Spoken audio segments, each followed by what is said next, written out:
Chittagong বাঁশখালীর Gondamara union পরিষদের chairman এবং চট্টগ্রাম দক্ষিণ জেলা বিএনপির সাবেক যুগ্ম আহ্বায়ক লিয়াকত আলীর বাড়ির ন্যায্যে পবিত্র ঈদুল আজহা উপলক্ষে ঈদুল শুভেচ্ছা বিনিময় এবং দিনব্যাপী ঈদ পুনর্মিলনী অনুষ্ঠান অনুষ্ঠিত হয়।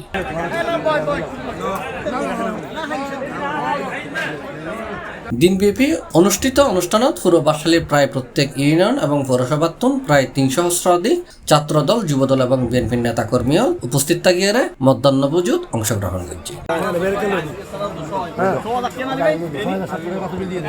গন্ডামারা ইউনিয়ন পরিষদের চেয়ারম্যান লিয়াকত আলী বর্তমানে নানান মামলায় কারাগারের ন্যায্যে জিয়াল হারের আর তার পরিবারের লয় দেখা করিবার লাই বাঁশখালী বিএনপির নেতাকর্মীও তার বাড়ির জায়গায় একত্রিত হয়। এসব ন্যায্যে বিএনপির নেতাকর্মী হলে কারাবন্দী লিয়াকত আলীর মুক্তির দাবি জানায়।